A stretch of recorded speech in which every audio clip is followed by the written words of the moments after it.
FYI, rumah aku tuh deket banget sama Plastik Klinik cabang Bendungan Hilir.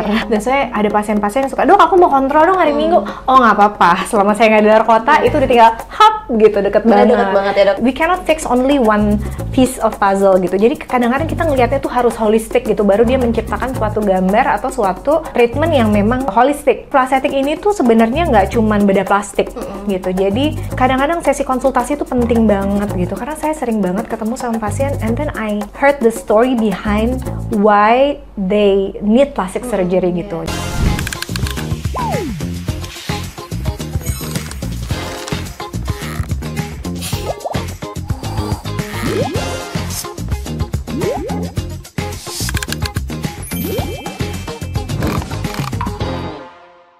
Halo teman Behind Beauty Podcast, apa kabar? Udah lama nih kita nggak berjumpa dan sekarang kita udah ada di Behind Beauty Podcast Season 2. Yeay! Nah, di episode kali ini spesial banget nih karena Plastik Klinik Anniversary yang ke-6. So, kami akan mengangkat kisah inspiratif nih di balik kesuksesan klinik yang telah menjadi pilihan banyak orang, baik dalam bidang estetika maupun bedah plastik di Indonesia. Nah, tapi sebelum itu aku mau informasi nih ke teman-teman, nanti di akhir episode akan ada 2 pertanyaan seru yang nantinya teman-teman akan mendapatkan hadiah spesial dari Mintik. Nah, so di episode kali ini kami mengundang Dr. Fania Ramitasari sebagai founder yang akan menjelaskan dan juga menceritakan nih terkait perjalanan awal mula berdirinya Plastik Klinik hingga berkembang sampai sejauh ini. Pas banget nih di sebelah aku ini udah ada Dr. Fania, langsung aja. Halo dok. Halo Abel. Dokter apa kabar nih dok? Baik banget. Oke. Abel gimana kabarnya? Alhamdulillah baik dok. Dok, mungkin sebelum kita memasuki ke inti pembahasan atau tema live kita hari ini, dokter boleh nih sharing-sharing kegiatan dokter atau kesibukan dokter ini tuh apa aja nih dok?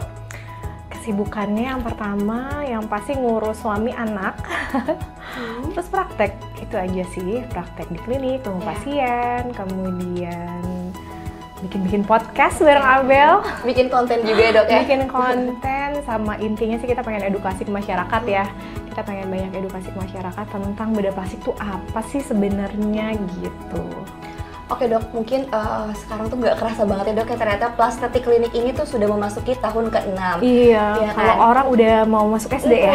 Nah banyak banget nih dok, mungkin basic yang penasaran gimana sih awal mula berdirinya Plastik Klinik ini. Dari yang tadinya mungkin cuma ide kecil ya dok ya, Iya bener. sampai akhirnya menjadi klinik besar dengan banyak cabang dan juga pasien setia luar biasa ya dok ya. Iya, alhamdulillah. Oke, boleh dong dok diceritain nih ke basic yang ada di rumah, gimana sih awal mula atau latar belakang dokter ini mendirikan Plastik Klinik, supaya basic yang nonton juga ikut terinspirasi nih dari perjalanan Plastik Klinik sampai sejauh ini dok. Boleh. Ini mau jawaban yang jujur atau yang gimana nih? Jujur kali dok jujur ya. dong ya. Sebenarnya tuh pertama kali mendirikan Plastik tuh beneran ini tuh awalnya cuman saya tuh kayak ibu-ibu biasa aja yang udah selesai sekolah spesialisasi bedah plastik dan pengen banget praktek di dekat rumah. Oke. Jadi FYI, rumah aku tuh deket banget sama Plastik Klinik cabang Bendungan Hilir. Dan saya ada pasien-pasien yang suka, dok aku mau kontrol dong hari Minggu. Oh nggak apa-apa, selama saya nggak di luar kota itu udah tinggal hop gitu, deket banget. Deket banget ya dok ya. Betul, itu sebenarnya pertama kali tujuannya itu pengen banget praktek di dekat rumah. Karena dulu waktu saya sekolah, waktu ambil spesialis bedah plastik, itu terus terang sih banyak waktu saya itu yang tersita gitu ya untuk melayani pasien di rumah sakit pendidikan gitu. Jadi mungkin jarang ya banyak melewati banyak melewati kegiatan-kegiatan keluarga gitu, waktu bersama suami, anak, orang tua, saudara, keluarga besar. Nah, jadi saya tuh cuman pengen gimana ya bisa tetap bekerja, berkarya, bisa tetap bermanfaat, tapi juga tetap masih bisa dekat gitu sama keluarga. Kayak everybody's dream nggak sih, kayak semua cewek-cewek pasti pengennya kayak gitu. Nah terus kemudian along the way mendirikan Plastik gitu. Memang ya pertama emang passionate-nya di bedah plastik ya. Terus lama-lama kok ya semakin menjiwai aja gitu, semakin kok kayaknya Plastik nih makin banyak yang percaya sama Plastik gitu, makin merasa kayak wah kayaknya nggak bisa nih kalau cuman buat iseng-iseng aja gitu. Padahal waktu itu Plastik itu berdiri tahun 2019. Iya. Sekarang itu udah 2025 ya dok. Betul, dan di 2020 kalau kita ingat kita pandemi ya nggak sih? Iya benar-benar. Jadi baru berdiri tiba-tiba pandemi. Iya. Jadinya ya sebenarnya tantangan juga, banget. Tapi ternyata ya show must go on gitu. Mungkin ya mungkin perkembangannya nggak sesignifikan itu kok, karena kita kepotong pandemi juga gitu. Tapi ya alhamdulillah sih so far ya alasan behind kenapa berdiri Plastetik jujurnya sebenarnya itu. Tapi karena memang passionate ya ujung-ujungnya ya kita seriusin deh. Oke. Tapi dok, di luar dari dokter passionnya ini di bedah plastik, apa sih yang jadi pemicu utama dokter untuk membangun sebuah klinik kecantikan yang fokusnya di estetika dan juga bedah plastik? Karena kan kalau untuk bedah plastik itu mungkin dok, kita untuk meningkatkan rasa trust ke calon pasiennya itu lebih tinggi lagi dok. Oke. Jadi sebenarnya balik lagi ke tagline-nya Plastetik sih. Jadi tagline Plastetik itu kan enhance quality of life. Jadi sebenarnya itu adalah sesuatu yang saya pelajarin waktu saya sekolah dulu. Memang dalam kita men-treat pasien itu nggak bisa setengah-setengah gitu. Jadi ibarat nyusun puzzle gitu ya. We cannot fix only one piece of puzzle gitu. Jadi kadang-kadang kita ngelihatnya tuh harus holistik gitu. Baru dia menciptakan suatu gambar atau suatu treatment yang memang holistik gitu. Jadi Plastetik ini tuh sebenarnya nggak cuman bedah plastik gitu. Jadi kadang-kadang sesi konsultasi itu penting banget gitu, karena saya sering banget ketemu sama pasien and then I heard the story behind why they need plastic surgery gitu. Jadi kadang-kadang tuh cerita itu tuh yang membuat ya tahu sih memang proses konsultasinya jadi panjang gitu, karena memang ada attachment gitu antara dokter dan pasien. Karena yang kita treat tuh somehow kadang-kadang nggak cuman bedah plastiknya aja, tapi mungkin psikologisnya juga gitu. Kemudian ditambah lagi juga treatment-treatment lain di luar bedah plastik yang perlu kita perhatikan juga gitu. Jadi saya selalu bilang nggak ada satu single treatment yang memberikan hasil yang optimal gitu. Jadi multimodality itu always better. Jadi termasuk habis bedah plastik ya pasti perawatan scar. Saya tuh sekarang sedang mendalami saya juga bukan mendalami, saya juga belajar tentang teori operatif di bedah plastik itu. Seiring bertambahnya pasien gitu, saya memperhatikan proses penyembuhannya gitu. Ada yang smooth, ada yang bermasalah. Kenapa bisa begitu? Ternyata status nutrisi itu penting, kemudian status psikologis juga penting gitu. Jadi kita harus tahu nih pasien ini ada di state mana gitu. Kadang-kadang pasiennya kita butuh multivitamin yang banyak gitu ya. Jadi kita juga treat itu nggak cuman outer beauty tapi inner beauty juga. Betul, berarti untuk sisi psikologisnya juga itu perlu di-maintain juga dok ya? Status nutrisinya juga gitu ya, infus-infus vitamin sebelumnya gitu, biar dia nggak ada proses penyembuhan lukanya lebih bagus gitu, karena itu semua related. Oke, tapi berarti dok kalau misalnya untuk gaya hidup dan lain-lain itu sangat mempengaruhi juga ke after surgery-nya gitu? Pasti, jadi memang ya ini semua pasti udah tahu ya, kalau ngerokok, alkohol itu pasti menghambat penyembuhan luka. Tapi kalau misalnya memang ada, karena nggak sedikit juga pasien perokok dan alkohol itu ya, terus gimana gitu, maksudnya nggak boleh operasi ya boleh, tapi mungkin nanti ada precaution, ada obat-obatan yang mungkin kita masukkan, nggak cuma obat ya, multivitamin, nutrisi gitu, sehingga penyembuhannya juga smooth, baik, dan kalau bisa sih stop dulu ya. Ya benar-benar. Rokok dan alkohol, siapa tahu bisa berhenti terus. Itu nilai plus juga dok ya. Makanya di kita pun ada treatment after penunjang surgery juga dok ya. Ada. Jadi treatment after penunjang surgery itu nggak cuma untuk scarnya aja.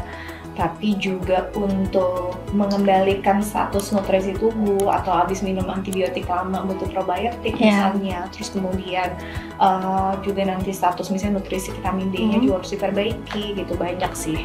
Oke dok, thank you ya dok ya. Nah untuk pertanyaan selanjutnya nih dok, kalau boleh tahu kenapa sih dokter ini memilih nama Plastetik? Apakah ada makna khusus nih dok di balik nama Plastetik itu sendiri gitu? Kenapa ya Plastetik? Sebenarnya sih Plastetik itu lebih ke mungkin biar gampang diingat bahwa ini klinik bedah plastik gitu ya. Karena memang walaupun kedepannya kita banyak sekali perkembangan treatment selain bedah plastik, tapi klinik ini memang berdiri awalnya dari pelayanan bedah plastik.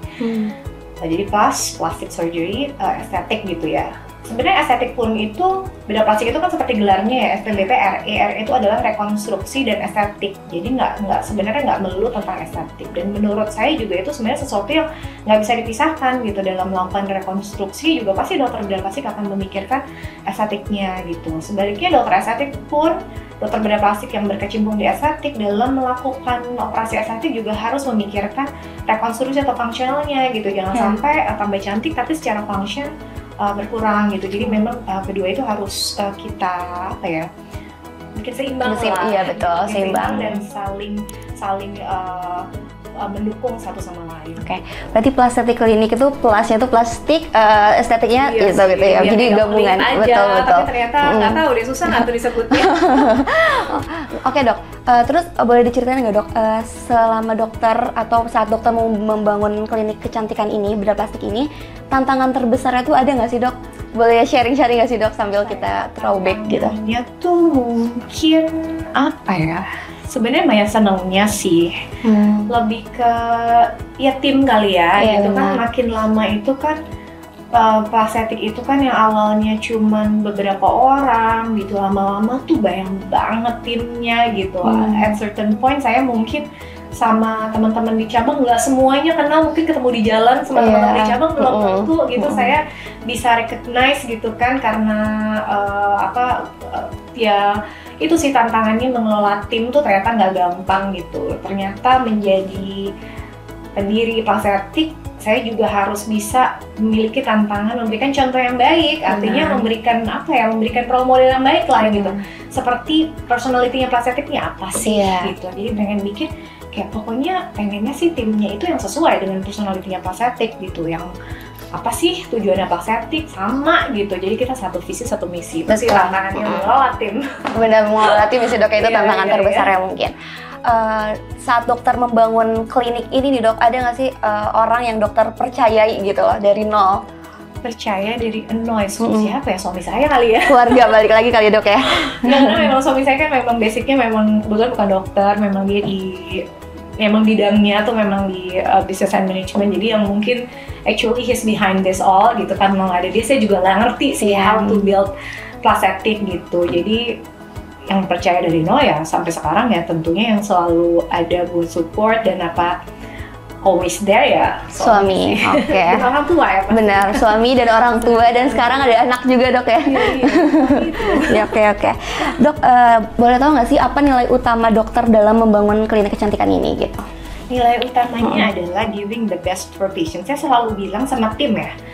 Jadi kalau saya meeting nih ya, misalnya meeting sama perawat gitu atau meeting sama tim manajemen gitu untuk membuat suatu kebijakan atau membuat suatu SOP treatment baru, saya selalu bertanya balik, kira-kira kamu balikin deh, kalau kamu diperlakukan seperti itu, kamu mau nggak? Mau. Atau kira-kira kamu udah tahu nih treatment gini, kira-kira lo mau nggak refer orang kesayangan lo, ada itu adik, ibu, atau siapapun untuk melakukan tindakan di plastik? Kalau misalnya iya, that's a good SOP gitu. Jadi saya balikin lagi ke tim, maksudnya itu sebenarnya menurut saya value-nya adalah apa yang kita berikan ke pasien itu harus kita put our shoes there, terus kita bayangin gitu, gimana ya kalau misalnya kita di situ udah oke belum nih gitu, kita mau nggak di treatment seperti itu gitu, udah dengan obat-obatan ini, dengan diperlakukan seperti ini, kira-kira mau nggak? Kalau mau oke, berarti itu value-nya kita selalu membuat customer atau pasien itu yang utama gitu, kepuasan pasien itu yang utama. Oke, kepuasan pasien pertama tuh emang paling poin utamanya sih dok ya. Karena tujuannya benar. Tujuannya plastik itu kita mau beri manfaat. Betul. Ya, itu tujuan utamanya. Dan pasiennya puas juga dengan hasilnya gitu ya teman-teman. Oke dok, kan mungkin klinik kecantikan baik itu estetika maupun bedah plastik itu udah banyak banget nih dok ya.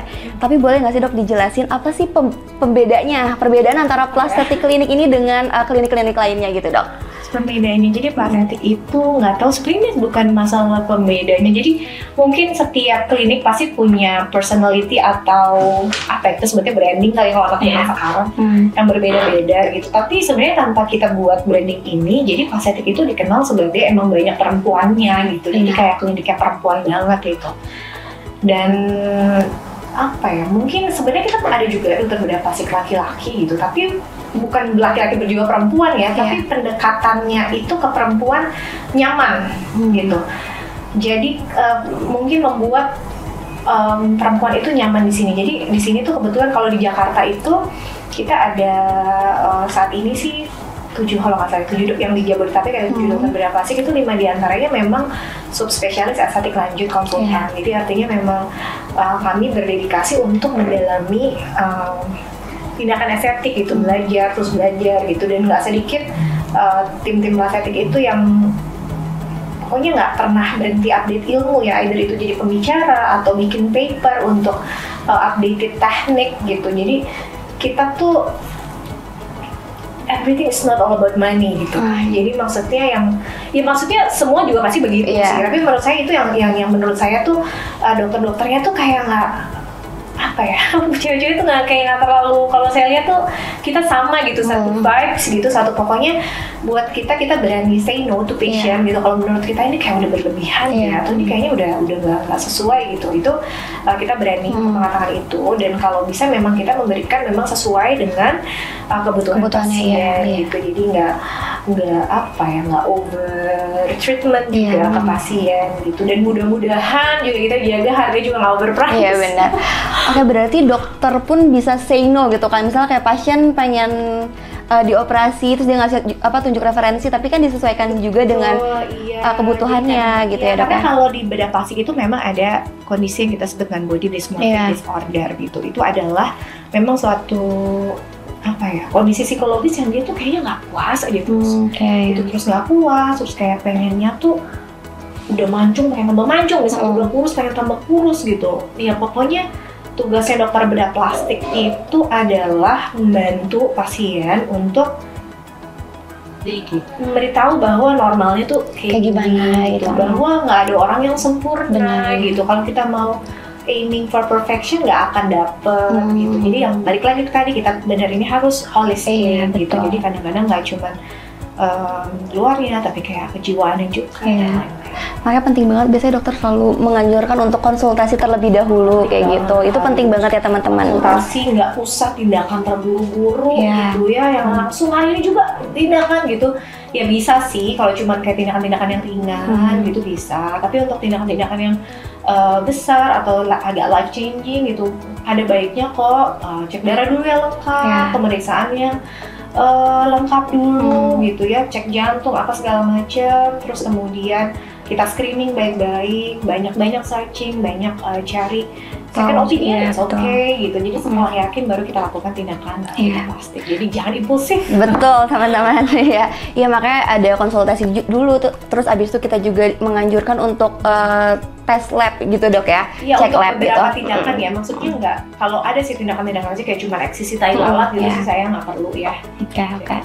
Oke dok, aku sedikit kepo nih. Kan sekarang ini Plastetik udah memasuki tahun ke-6. Ada nggak sih momen berkesan dari dokter nih selama dokter membangun klinik ini gitu? Mungkin boleh diceritain gitu dok. Sebenarnya kalau mau berkesan banyak banget lagi apa ya. Jadi selalu happy kalau misalnya lagi ada acara anniversary gitu. Anniversary itu soalnya ajang kita kayak kumpul-kumpul, kita suka bikin kompetisi antar cabang gitu, kayak seneng aja gitu ngeliat oh sekarang tim makin besar, atau acara buka puasa bersama gitu, kita suka kayak buka puasa bersama macam bareng-bareng ya, sama tim itu berkesan sih. Maksudnya happy aja gitu ngeliat oh ternyata sekarang Plastetik tuh nggak cuman sendirian aja gitu, ternyata sekarang timnya banyak gitu ya. Pengennya sih mudah-mudahan tetap solid, tetap bisa memberikan yang terbaik manfaat buat pasien-pasiennya. Oke. Terus dok, kalau boleh tahu pencapaian terbesar dokter nih selama ini tuh apa? Mungkin bisa dari sisi pasiennya kali dok ya, karena dari kan sisi pasien gitu. Iya pasti semua dokter sama sih. Kalau dari sisi pasien, ya kalau misalnya pasien itu giving a good feedback gitu ya, maksudnya kadang-kadang kan ada pasien yang good feedback ya udah gitu, tapi kalau yang nggak menutup, nggak dipungkiri bahwa nggak semua pasien yang treatment ke saya juga semuanya happy 100%, enggak. Saya rasa nggak ada dokter yang seperti itu. Pasien yang kecewa sama saya juga pasti ada, dan saya minta maaf nggak ada, karena nggak pernah ada maksud. Yang pencapaian ya pastinya kalau misalnya pasien yang happy, kemudian dia masih kontakkan dengan saya, masih bahkan bisa jadi teman, bisa jadi kemudian bahkan bisa bikin sesuatu bareng berdua tuh ada juga loh gitu ya. Bisa jadi partner gitu. Itu mungkin itu menurut saya pencapaian sih. Jadi yang tadinya pasien terus kemudian jadi teman, jadi partner atau lebih, kemudian malah bisa bertukar pikiran, bisa bertukar ide. dan lain-lain. Oke. Itu pencapaian terbesar. Mungkin kalau pasiennya ngerasa happy juga dok ya sama hasilnya, karena kan untuk bedah plastik ini juga kita dapat meningkatkan mungkin kualitas hidup pasien dan juga rasa percaya diri pasien ya dok ya. Dan bedah plastik itu kan sangat berkaitan dengan ekspektasi. Betul. Jadi kadang-kadang susah loh memanage ekspektasi pasien itu, gitu. Kita mainnya sama ekspektasi, gitu. Jadi kayak harus pandai-pandai memahami ekspektasi pasien dan memanage ekspektasi pasien. Gitu. Kita juga harus tahu diri gitu. Kalau misalnya nggak sanggup, ya bisa saya refer. Nah, jadi kasus-kasus yang bisa hidung gitu ya, saya mungkin serahin kalau udah sulit. Di sini ada Dr. Tasya gitu yang lebih, saya mengakui gitu, memang ada yang lebih expert, why not? Oke dok, kalau boleh tahu visi untuk jangka panjang Plastetik Klinik ke depannya itu apa dok? Visi Plastetik Klinik ke depannya ya? Pengennya selalu memberikan manfaat ya, sebenarnya baliknya ke situ lagi sih, memberikan manfaat, terus kemudian pengen layanannya lebih holistik aja sih. Visinya tuh pengen kedepannya Plastetik itu menjadi suatu klinik yang holistik untuk enhance quality of life sesuai dengan tagline-nya. Jadi nanti pengennya nggak cuma plastic surgery tapi juga inner and outer beauty semua kita treat dengan baik ya. Sehingga jadi pasien datang ke sini tuh individunya jadi a new me, a new better me. Benar. Oke dok, pertanyaan terakhir nih dok dari aku. Kedepannya dokter berkepikiran nggak untuk membuka cabang baru atau layanan baru yang sebelumnya mungkin belum ada di Plastetik Klinik gitu dok? Cabang baru sih sebenarnya saya tuh nggak pernah, terus terang ya, semua cabangnya Plastetik itu nggak pernah ada aim yang, kalau dari saya pribadi saya mau buka cabang ini gitu. Itu selalu opportunity itu datang sendiri gitu. Opportunity itu datang sendiri dan kemudian ya udah gitu membuka cabang. Pengennya sih sebenarnya Plastetik itu nggak cuma layanan bedah plastik, pastinya estetiknya juga berkembang gitu, gampang diakses dan menjadi klinik yang holistik tadi gitu. Benar. Karena saya kemarin tuh juga habis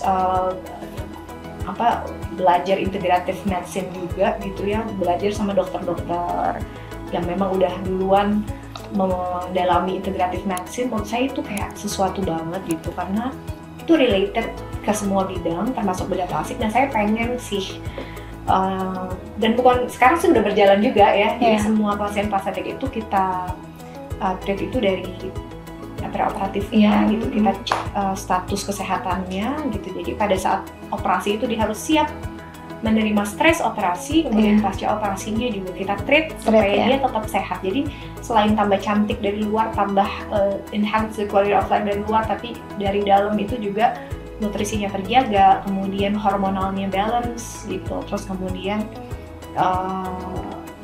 secara soul juga lebih oke lah gitu ya. Jadi pengennya tuh treatnya holistik. Berarti after surgery itu tetap kita pantau gitu dok ya? Iya, harus gitu sih. Oke, thank you ya dok ya. Oke, nah itu dia teman-teman Behind Beauty Podcast pada episode kali ini spesial Plastetik Klinik Anniversary yang ke-6. Nah, dari obrolan kita tadi nih bersama dengan Dr. Fania, kita semakin paham nih bahwa bedah plastik itu nggak melulu soal penampilan ya dok ya, tetapi juga untuk kesehatan, kenyamanan, bahkan bisa banget nih untuk meningkatkan kualitas hidup pasien dan juga rasa percaya diri pasien. Betul begitu dok?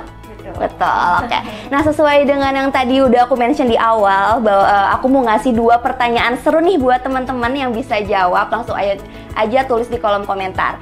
Nah, pertanyaan yang pertama, apa nih pertanyaannya ya? Oke, pertanyaan yang pertama itu, apa latar belakang Dr. Fania mendirikan Plastetik Klinik? Nah, mungkin teman-teman yang setia dari tadi nonton dari menit awal, teman-teman pasti tahu ya jawabannya apa. Dan yang kedua pertanyaannya, Plastetik Klinik ini bergerak di bidang apa aja nih? Nah, jadi buat teman-teman yang tahu jawabannya apa, langsung aja tulis di kolom komentar. Siapa tahu teman-teman nanti beruntung nih buat mendapatkan harga spesial dari Minty kayak gitu.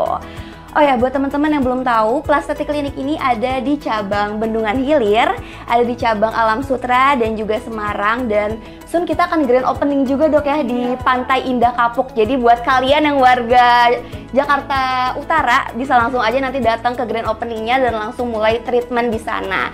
Dan soon kita akan buka di Kemang juga nggak sih dok? Pengennya di Kemang ya. Nah, oh ya, buat teman-teman jangan lupa kepoin terus sosial media Plastetik Klinik dan juga Instagramnya Dr. Fania di Dr. Fania. Terima kasih banyak untuk Dokter Fania nih yang udah meluangkan waktunya dan juga membagikan cerita inspirasi nih ke teman-teman ada di rumah. Dan yang pastinya terima kasih juga nih untuk Bestik yang udah setia nontonin Behind Beauty Podcast episode kali ini spesial Anniversary Plastik Clinic. Oke, mungkin udah sampai situ aja Dok episode kita kali ini. Sampai jumpa di episode selanjutnya. Sekali lagi, Happy Anniversary Plastik Clinic. Plastik Clinic, enhance your quality of life. Bye!